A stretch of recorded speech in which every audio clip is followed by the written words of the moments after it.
happy morning, students. We are ready with our fifth chapter, and the name of the chapter is Emerging Modes of Business. Yes, Emerging Modes of Business.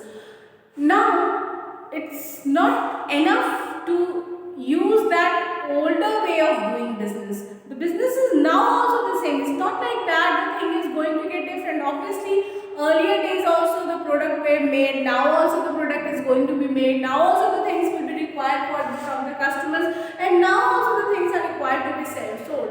But here, one thing we have to understand, that is the mode of doing business is going to be changed.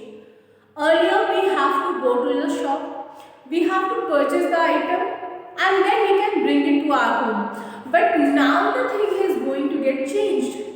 The mode of doing business is changed. You can see nowadays we are sitting at home, we are opening the website, we are placing the order, and things are reaching at our doorstep.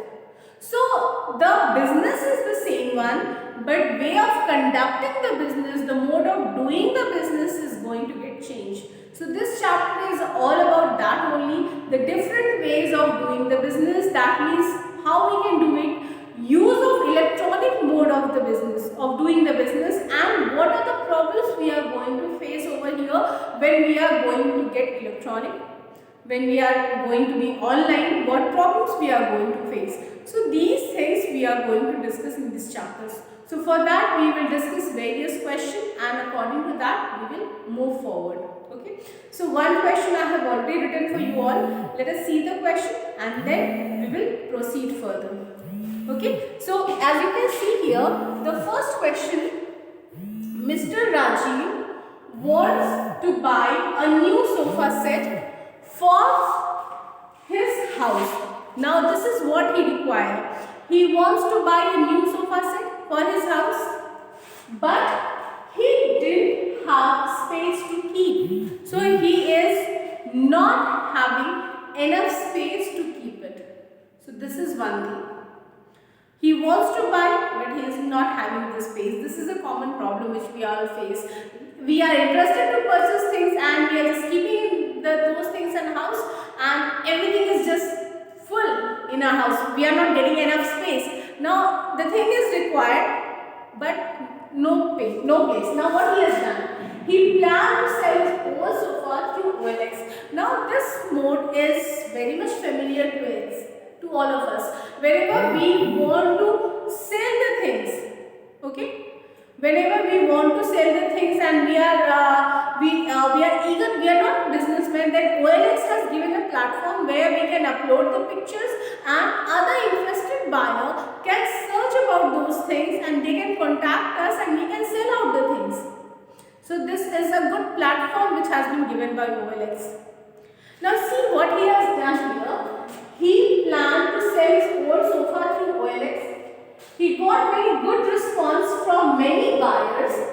He chooses the buyer who give him the best price. Now, one price we can also keep what we want, or we can also invite the buyers and they can bid that how much they can pay. And here, the same thing is done by Mr. Rajiv. What he has done, he has given open invitation to the buyers, and those who are interested, they have responded, and the buyer who has given the best price, he has sold so far to that person. Obviously, he is not doing a business because no regularity is there, but obviously one transaction is being made. Now see the question. Which are the two parties involved here? So no case businessman is there. One is a customer who has purchased the sofa from Mr. Rajiv. But who is Mr. Rajiv? Is he a businessman? No.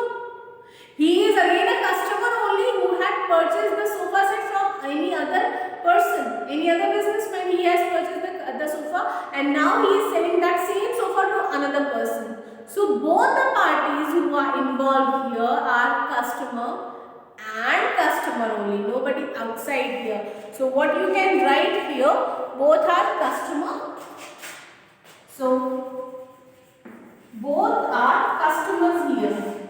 Both the parties, Mr. Rajiv as well as the person who has purchased the sofa. Now the next question, as you can see here, which branch of e-business is referred here? basically there are different branches you all have read. B2B, business to business, B2C, business to customers, intra-B, within business we are connecting with each other through the electronic media, and C2C, customer to customer. So what is going on over here? Business to business means one business is interacting with other business with the help of electronic mode. Similarly, business is interacting with customers with the help of electronic mode. Within business, electronically they are connecting, the departments are connecting, that is intra-B, and in C2C, that customers are connecting with the help of electronic mode. Here also two customers were there who have connected with the help of OLX. It is nothing but an application. So it is again an electronic mode. So the question, if you see which branch, so the branch you can write, this is C2C, customer to customer. This branch is being discussed in this question. So this was the question and the answer. Hope so it is clear. Thank you so much. Have a nice day.